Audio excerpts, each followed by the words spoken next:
Halo Bray, kembali lagi di Gaptek.id dan selamat datang di Gaptek News. Seperti biasa kalau gue udah bikin Gaptek News, itu tandanya akan ada beberapa highlight berita teknologi yang menurut gue menarik, tapi nggak tahu kalau menurut lo.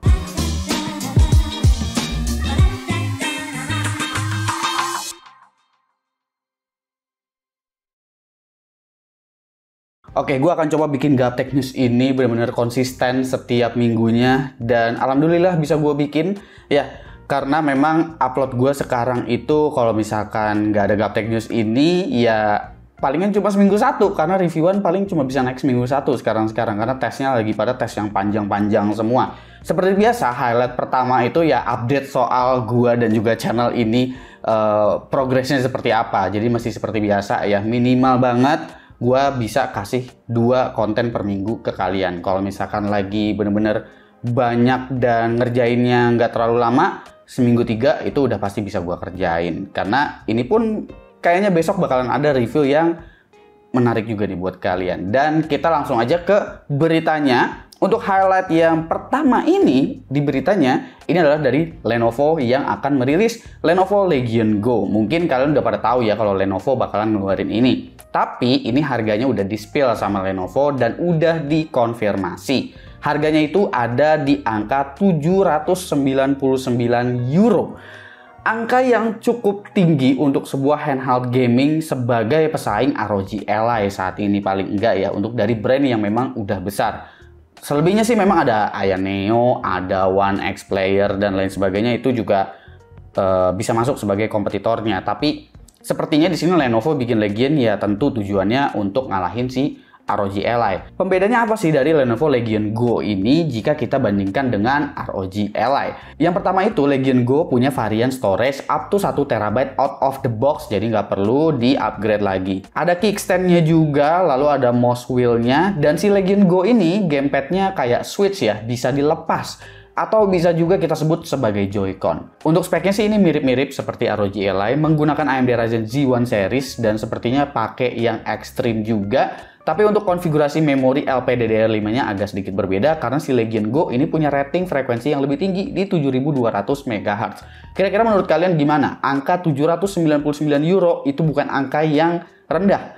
ROG Ally itu termasuk murah harganya, tapi kalau Legion Go di set harganya segini, apakah menurut kalian worth it? Komen di bawah. Berita selanjutnya ini adalah update dari berita minggu lalu ya mengenai Amerika. Tapi kali ini Amerika berencana ngeberhentiin penjualan H100. Baru minggu lalu gue ngeberitain Nvidia yang lagi cuan-cuannya karena dapat orderan banyak banget sampai ribuan dari United Emirates Arab untuk GPU Nvidia H100, yaitu GPU yang bakalan digunain untuk AI. Sekarang Amerika Serikat malah ngehold ini. Sebenarnya nggak diberhentiin kayak nggak boleh jual ke sana sama sekali, tapi mereka ini kayak paranoid gitu, takut kalau teknologi Nvidia ini ketransfer sampai ke China. Apalagi minggu lalu juga gue sempat beritain bahwa Huawei itu lagi ngebikin GPU AI mereka sendiri yang mereka klaim ini udah bisa mengalahkan Nvidia A100, bukan H100 sih.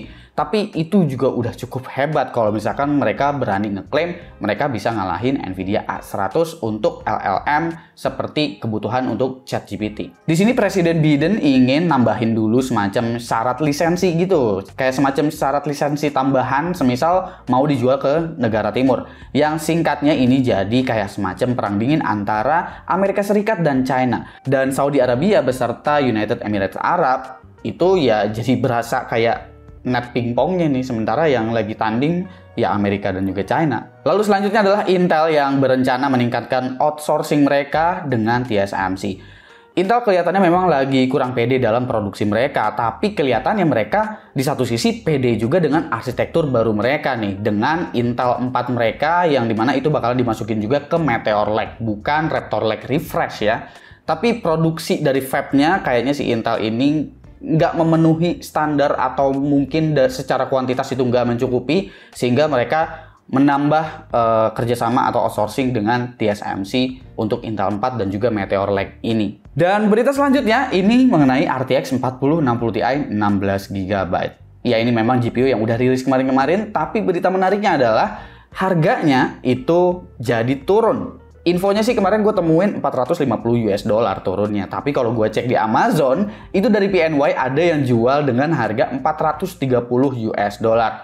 Perlu kalian ingat bahwa 4060 Ti 16GB itu harga MSRP-nya adalah di 500 US dollar. Harganya beda tipis dengan 4070 12GB sebetulnya. FYI, RX 7800 XT juga ditargetkan untuk head-to-head dengan RTX 4070, tapi dengan harga yang sama seperti 4060 Ti 16GB, yaitu 499 US dollar. Tapi kalau misalkan kita ngelihat RTX 4060 Ti 16GB turun jadi 430 dolar seperti ini, gua rasa kayaknya RTX 4060 Ti jadi kelihatan menarik nih, karena ada beberapa fitur yang memang nggak dimiliki sama Radeon, dan ada beberapa software optimization seperti Stable Diffusion misalnya yang udah pasti lebih kencang untuk kebutuhan training, juga bisa lebih diandalkan. Kalau harga di Indonesia udah ikutan turun, buat yang bilang di Indonesia mah nggak bakalan turun, tenang aja, pasti bakalan ikut turun kok, cuman ya pelan-pelan gitu ya.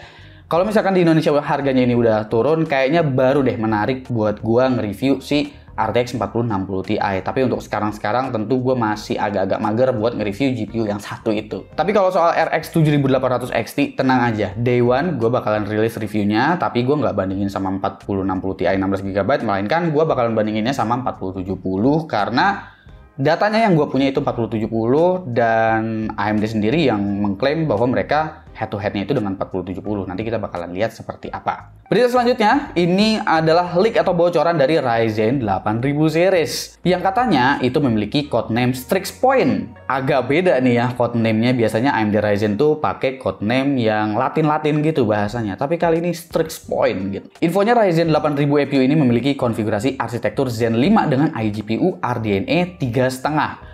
Agak aneh ya namanya RDNA 3,5. Kenapa nggak dibikin RDNA 4 aja? Atau mungkin ini adalah arsitektur RDNA 3 tapi versi refresh. Kabarnya CPU yang bocor ini juga monolitik ya desainnya. Dan kalau diperhatiin di gambarnya, ini memorinya LPDDR5.